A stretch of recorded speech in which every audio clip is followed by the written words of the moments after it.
I have no idea what happened. I walk in, I flip on the lights, and there you are on the computer, like, where's Mark? Where's Mark? Yeah. This is Dewey Freeman. I'm Mark Sylvester. I'm doing great. We're the Elder Council. And, I think about all the things we can talk about in life, like the stuff that we don't normally sit around and talk about. We've chatted about when we get together, like maybe on Saturday mornings to have a cup of coffee and you're just kind of shooting it with your friends, right? You don't ever record that. And it's kind of surface level. And this is what I feel like our conversations have evolved to are like 50,000, 100,000, 150,000 feet in terms of elevating the topic. And I'm reminded of the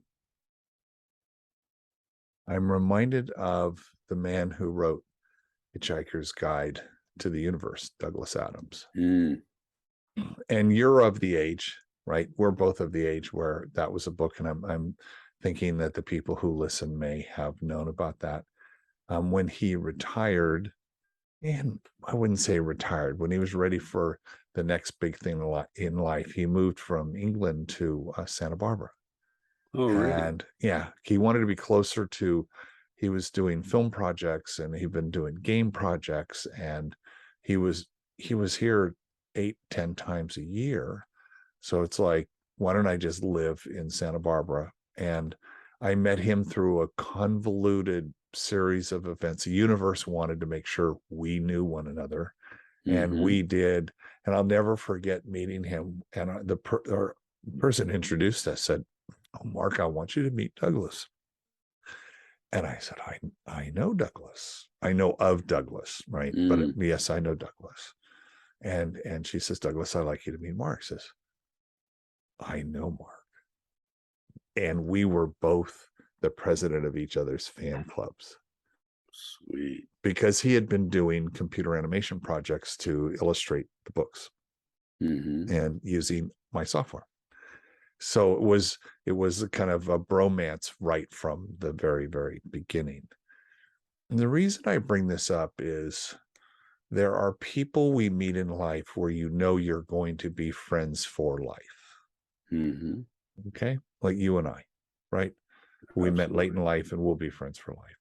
And we were the same way. We both knew it. It was, and it, right? You don't have to talk yourself into it, right? You know it. And we would have lunch, every couple weeks, right? And they would be like 3-4 hours. We'd like look at the watch and go, "Oh man, we should probably get back to work." Somebody has to work. Yeah, well, someone has to work.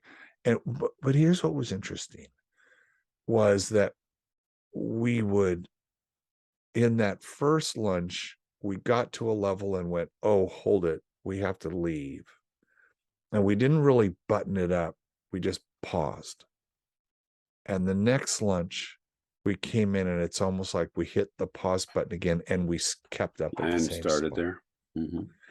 And so we were always operating at 50,000 feet, which we both appreciated because there wasn't anyone else in life where we were having substantial conversations. It reminds me now that I'm thinking about it. There was the movie My Dinner with Andre, which was just two guys. Yeah, it's like sitting at a table. Sitting at a table, right? And there are people in life. And it makes me think that these conversations that we're having are exactly like that for me in my life, with the added bonus of other people get to listen. Right on. What's for you? What's important about other people listening? What's a bonus about that? I agree. So that's and it is a bonus. What does that mean to you? There's probably three things I think of, two right off the bat. One is we've given ourselves permission to talk about the things that are really important that we don't normally talk about for one reason or another. We don't have the time. We've made the time. We've made it a priority to talk about important things and to be very vulnerable and honest and searching for meaning and the kinds of, it feels very philosophical. It feels very we love to learn. So we have learned from each other over that Totally. whole time. And so there's that. And if we can, by us doing that, it models the behavior that other people can say, gosh, do I have that in my life? How can I find that in my life? Because it is immensely satisfying. And I can't say I had this kind of relationship. Let me say it a different way. I bet had I had someone in my life when I was 20 or 30, or maybe I couldn't have sat still until I was 40, to have this kind of relationship would have been very, very powerful. Yeah, that actually makes to actually have a place to go for a level of resource and um, to hear somebody speak about their ideas and their life in a way that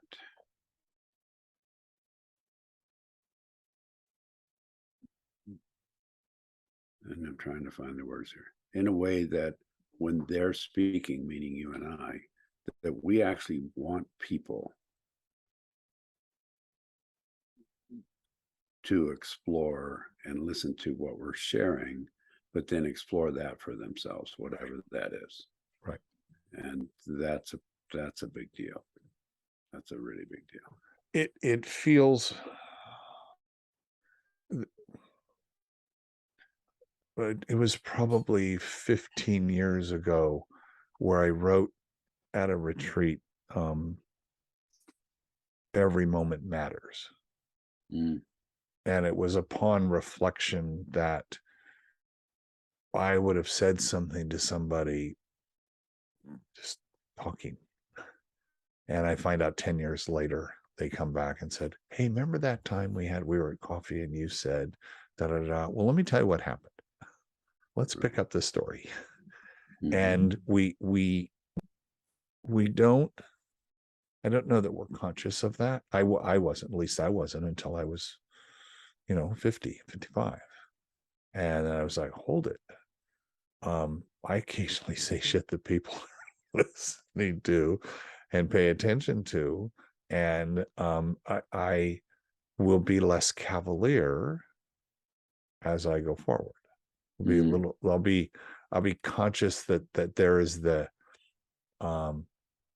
here's a different way of putting it. Is there a 1% chance that the thing I'm going to say will have a material effect on the person who's listening? There's 1%. Yeah. Oh, yeah. Yeah, probably. Okay. Mm-hmm. Then you don't need to be as flippant or as jerky or as being funny is different. Let's take that out of the way. But just a little more intentional, and maybe that's a maturity thing. It probably is a maturity thing. And so the fact that we can record these and capture this and share it with people where it's going to make a difference, because we happen to know that our audience is really trying to make a difference in their lives. So it's it's fertile fields, right, where we're sowing the seeds. And I think that's important. And I would kind of wonder how you find that person in your life. We did a show recently about personal board of directors, and we've talked about mentors, and we've talked about that kind of stuff. And I wonder if it's, you tell the universe you're looking for someone like that, and the universe says, I got it, I'll get back to you, Mm-hmm. as opposed to seeking that out.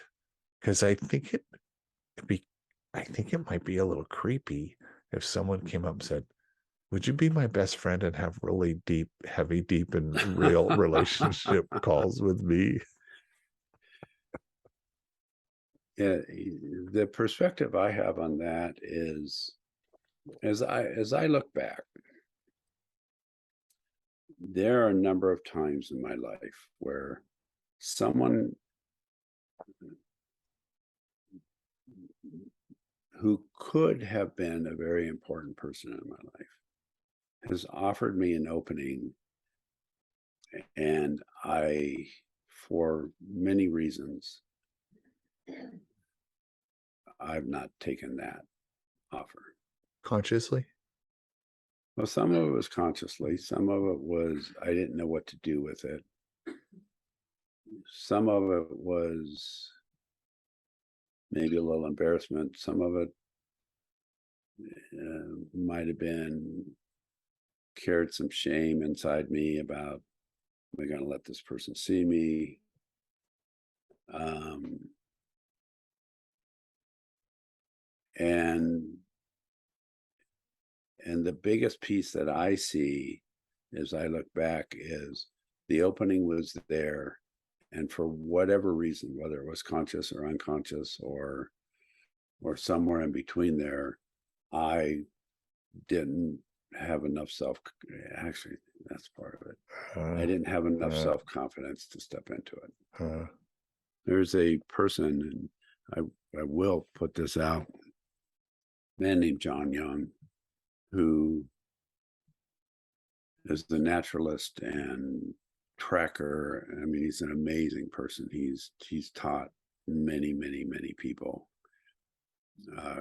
many things regarding nature, trekking, living and being in nature, survival, philosophical stuff. And he actually, I was at an event that he was running, and there was a former student of mine there who had essentially spoken about me to John, and John came up and said, I've heard incredibly good things about you. What who are you, basically? And that was an opening that I wish that I had stepped into. And I sort of went, well, I don't know.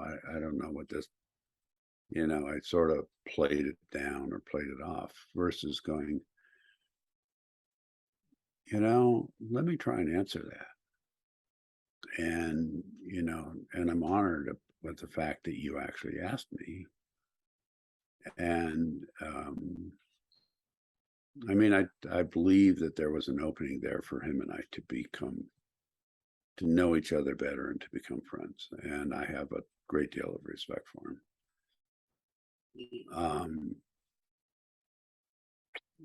But it was about, I do even now wonder, and probably a little bit of shame and embarrassment, do I have enough to offer? Do I, am It I willing sounds like to? was there imposter syndrome in there? Because I'm trying to reconcile the word shame in why you wouldn't talk to him, because you didn't feel good about yourself. Well, it might have been a little. There was something in there of, do I have enough to offer this guy? Right, which I'd maybe put in a cousin of that feeling, which is imposter syndrome, Right. which is like, I'm like, this dude is way above my pay grade, and there's no way I can measure up, and he's so much better. I mean, there's all that kind of stuff. So you're feeling the less than, or there's a shame is when we don't match up to the norm of the group. I feel shame because I didn't meet the norm. So you established a norm that he's up here and you're down here, and you were feeling some sense of shame, right, for that. Well, I think it had more to do with the idea of promoting myself.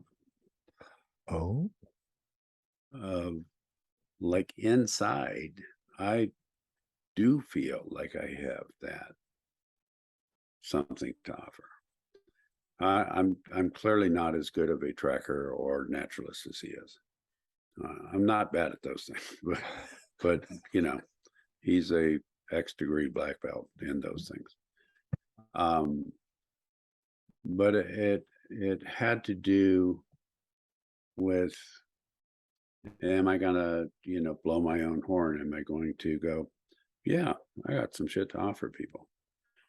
And, and I don't know that we're talking about a lot of different things. I don't know that we're actually gonna give the word or concept of shame full justice today. But yeah, shame yeah, I has agree. has to do mostly with a lack of separation of personhood and behavior. Right. And um, and so I'm actually sort of wondering if it really was shame that I was bringing in.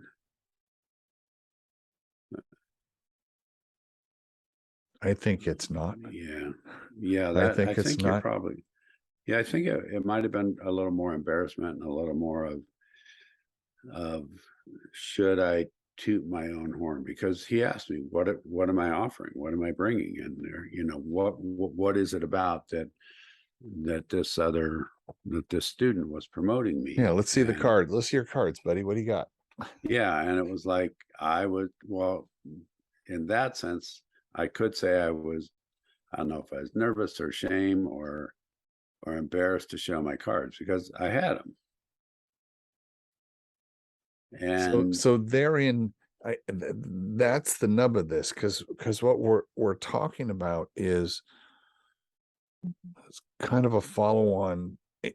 It, we're always talking about relationships in one way or another, and this is about the relationship you have with at least one human in your life, where you give yourself permission to fully express yourself, even if you're not really sure about a thing, but you're going to talk about it. And through talking it out, in our case, how many times have we had way more than 20 an aha moment?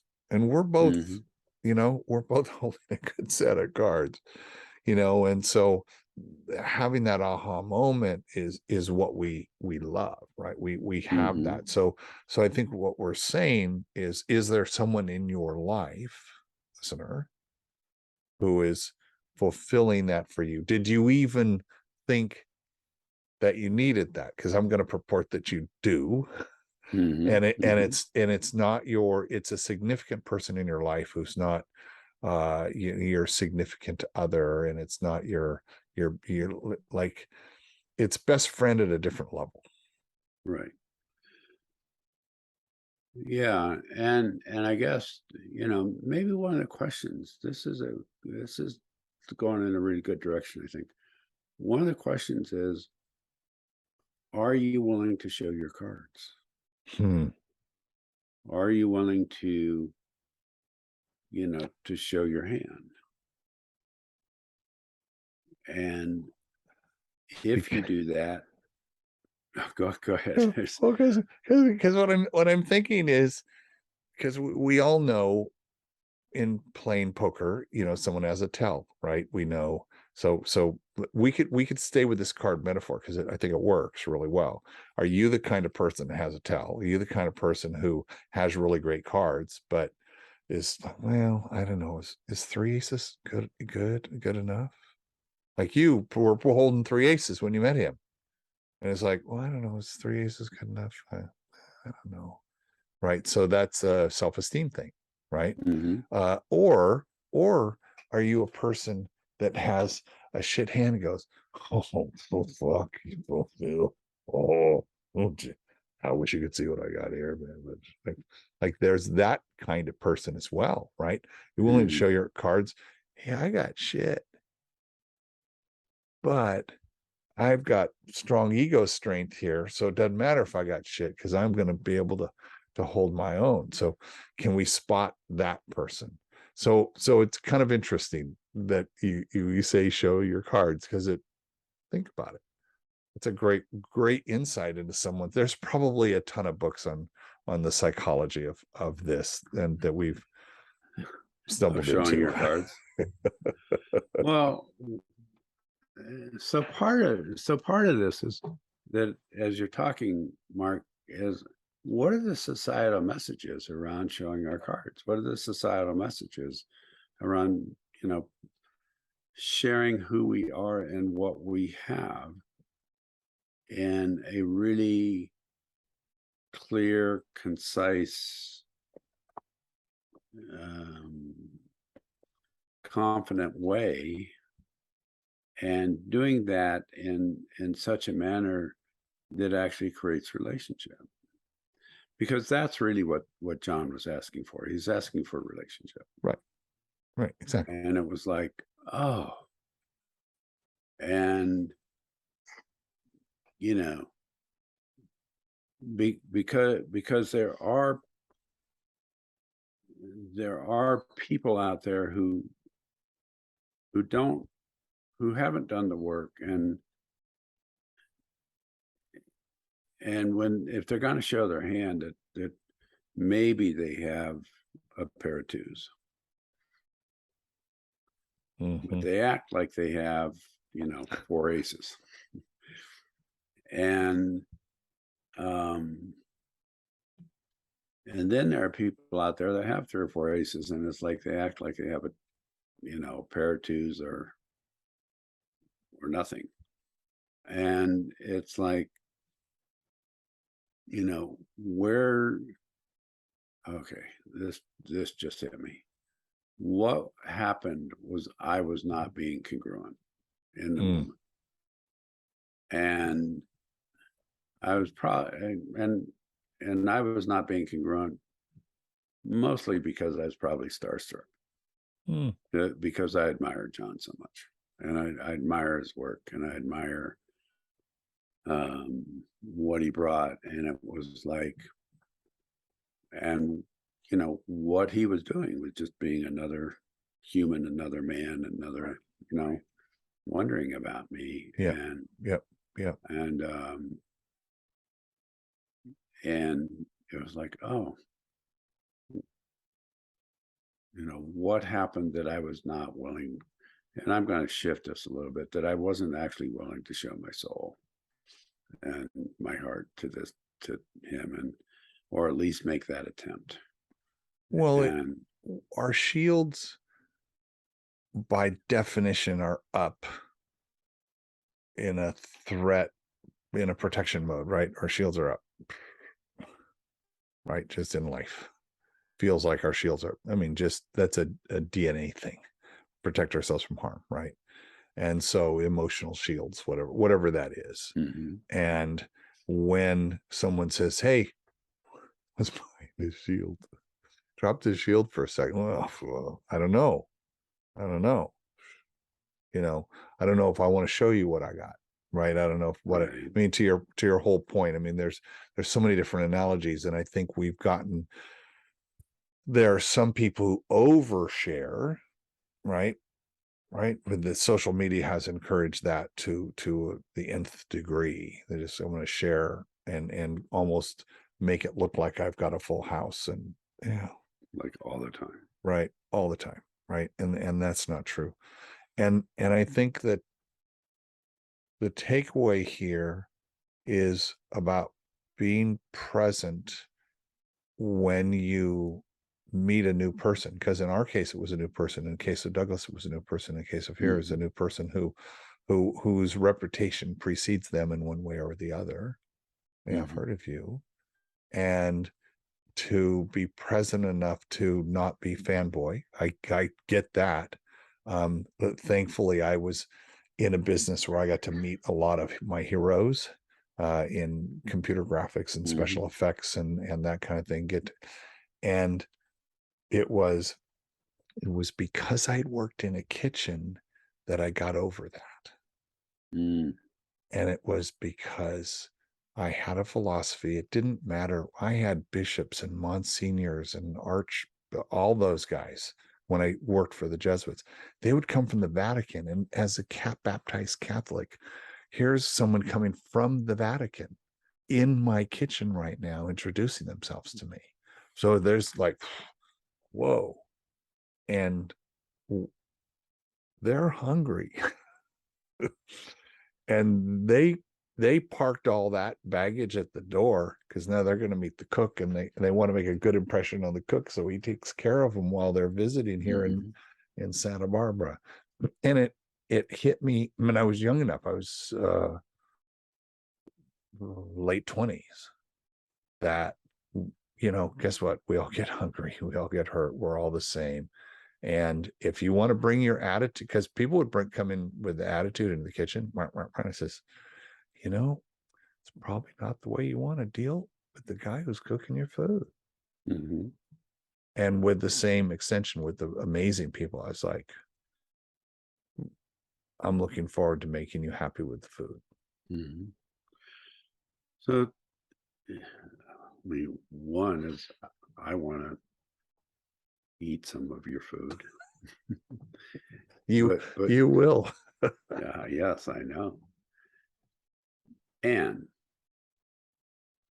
use the word that when someone steps in, they're hungry. And what hits me is that John was hungry, not physically hungry for food, but how do we, no matter how accomplished we become in life, how do we still stay hungry? How do we still stay in a place of wanting to learn? How do we still stay in a place of having an appetite, so to speak? And are we full of junk food? Are we living life to just have a savory bite, a morsel? I mean, we can play with that one forever. However, my dear friend, we will have to hit the pause button, much like I did with Douglas, and come back and pick this up, because I think we've impugned upon our listeners' patience for long enough. And what would we leave them with in terms of kind of thinking about, is there someone who in your sphere who's hungry like you're hungry, and maybe you say, you create the opening because you've heard this, and go have a cup of coffee, go have a meal, go for a walk, go do anything where you can create an opening. We've talked about creating openings, right? So you take it on yourself to create an opening, and don't be heavy. Don't start gobbling all the food like that. Be ravenous. Just kind of savor that and see if there's something there. What do you think of that? I love that. And so the words I would use are, can you create an opening, which the metaphor would be, do you have an appetite on one hand? And then on the other hand, there's a difference between eating junk food just to fill you up or eating food that's actually nourishing. And are you willing to seek out food that's nourishing? I love it, my friend. I can't wait till we pick this one up again.